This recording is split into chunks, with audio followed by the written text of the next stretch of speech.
இதுல ஏற்கனவே அதிமுக சட்டமன்ற உறுப்பினர் இருக்கிறாங்க. அதனால நாங்க அதுல போட்டோம். பாரத பிரதமர் நேற்று வந்து தரிசனம் பண்ணிட்டு இருக்காரு. ராணுவ விஷயங்களும் ரோபரா கோஷம் முழங்க எல்லாருமே வந்துட்டு இருக்காங்க.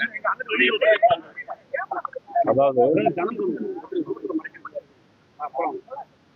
இன்னைக்கு முழு நிலவு பௌர்ணமி. முருகப்பெருமானுடைய அருளால நாட்டில் நல்லாட்சி வர வேண்டும் என்பதற்காகவும், நேற்று நடந்து முடிந்த மாநாடு நல்ல முறையில் நடந்து முடிந்ததற்காகவும்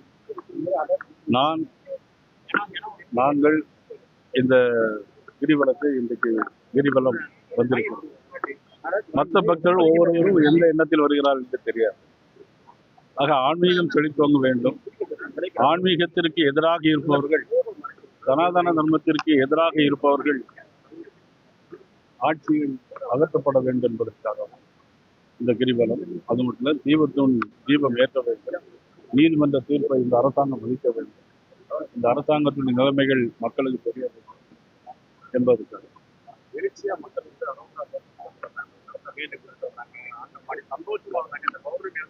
நீங்கள் கலந்துருக்கீங்க. முதல் பிரதமர் வந்து நேற்று தரிசனம் பண்ணிட்டு இருக்காரு. அரசாங்கமா முன்னாடி பிரதமர் வந்து எந்த ஊருக்கு எங்க போனாலும் கோயிலுக்கு போய் கும்பிடுறது வழக்கம். அதனுடைய அடிப்படை நேற்று திருப்பரங்குன்றம். இயற்கையாகவே இன்னைக்கு எல்லாமே வருகிற கார்த்திகையில தீபம் ஏற்ற அதை நான் சொல்ல முடியாது. குறிப்பா பிரதமர் வந்து எங்க போனாலும் தமிழர்கள் குறித்து தமிழ் கடவுள் முருகப்பெருமான நேற்று வந்து வணங்கிட்டு போயிருக்காரு. அது உண்மைதான். மலேசியாவுக்கு போகும்போது கூட எங்கள் நாட்டில் தமிழ் மொழி, தமிழ் கலாச்சாரம், தமிழ்நாடு ஒன்று இருக்கிறது. 5000 ஆண்டுகளுக்கு முன்பாக உள்ளது. அதே மாதிரி திருக்குறளை 23 மொழிகளில் மொழிபெயர்த்திருக்காங்க. பனாரஸ் பல்கலைக்கழகத்தில் தமிழுக்காக ஒரு இருக்கையை கொடுத்திருக்காங்க. ஐநா சபைக்கு போகும்போது கூட அதே மாதிரி பேசியிருக்காங்க. தமிழுடைய பெருமை. சந்திரனுக்காக வந்து நேற்று வந்து அவர் பேசியிருந்தாங்க சார். அவங்க குடும்பத்தையும் சந்திச்சிருந்தாங்க. அதை எப்படி பாக்குறீங்க? பூர்ணச்சந்திரன் மனைவி கூட வந்து என்னோட தகப்பனார் போல உங்களை நான் இருந்து நான் உங்களை பாத்துக்கிறேன், உங்க குடும்பத்துக்கு உதவி செய்யற மாதிரி பாரத பிரதமர் சொன்னார்னு சொல்றாங்க. அதை எப்படி பாக்குறீங்க? இந்த நாட்டில் உள்ள ஒவ்வொருவருக்கும் தகப்பனார் மாதிரி இருந்தால் செயல்பட்டு வேண்டும். அந்த வகையில் பூர்ணச்சந்திரன் அவர்கள் சந்தித்த போது அவர்களுக்கு ஆறுதல் கூறியிருக்கிறார். எங்களை பொறுத்த மட்டும் மத்திய அரசோ மாநில அரசோ அவர்களுக்கு ஒரு வேலை வாய்ப்பு கொடுக்க வேண்டும்.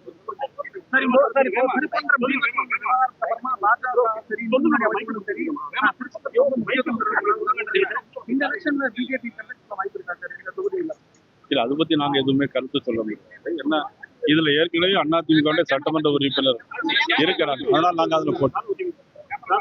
குறிப்பா முருகனோட 6 படை வீடுகளை நீங்க வந்து தொகுதி கேட்கிற மாதிரி ஒரு தகவல் கேட்கிறோம். இல்ல, தொகுதி பேச்சுவார்த்தை எதுவுமே இன்னும் முடியும், எதுவுமே ஆரம்பிக்கவே இல்லை.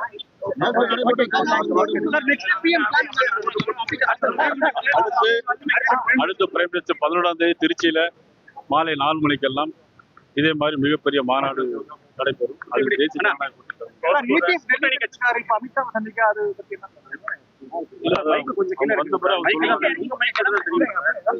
துணை முதலமைச்சர் பதவி வந்து பாஜக தரப்புல கேட்டிருக்காங்க அப்படின்ற மாதிரி ஏற்கனவே தெளிவா சொல்லியிருக்கேன். பாரதிய ஜனதா கட்சியின் சார்பாக நாங்கள் எதுவுமே கோரிக்கை வைக்கவில்லை. அப்படி எதுவுமே கிடையாது.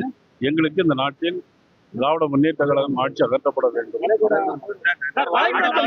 முதல்வர் வந்து எடப்பாடி பழனிசாமி தான் அப்படின்ற வார்த்தை பாரத பிரதமர் எதுவும் சொல்லவே இல்லையா? அதை பாக்குறீங்க? வளைகுடா நாடுகளுக்கு தமிழ் வந்தா அவர் தான்.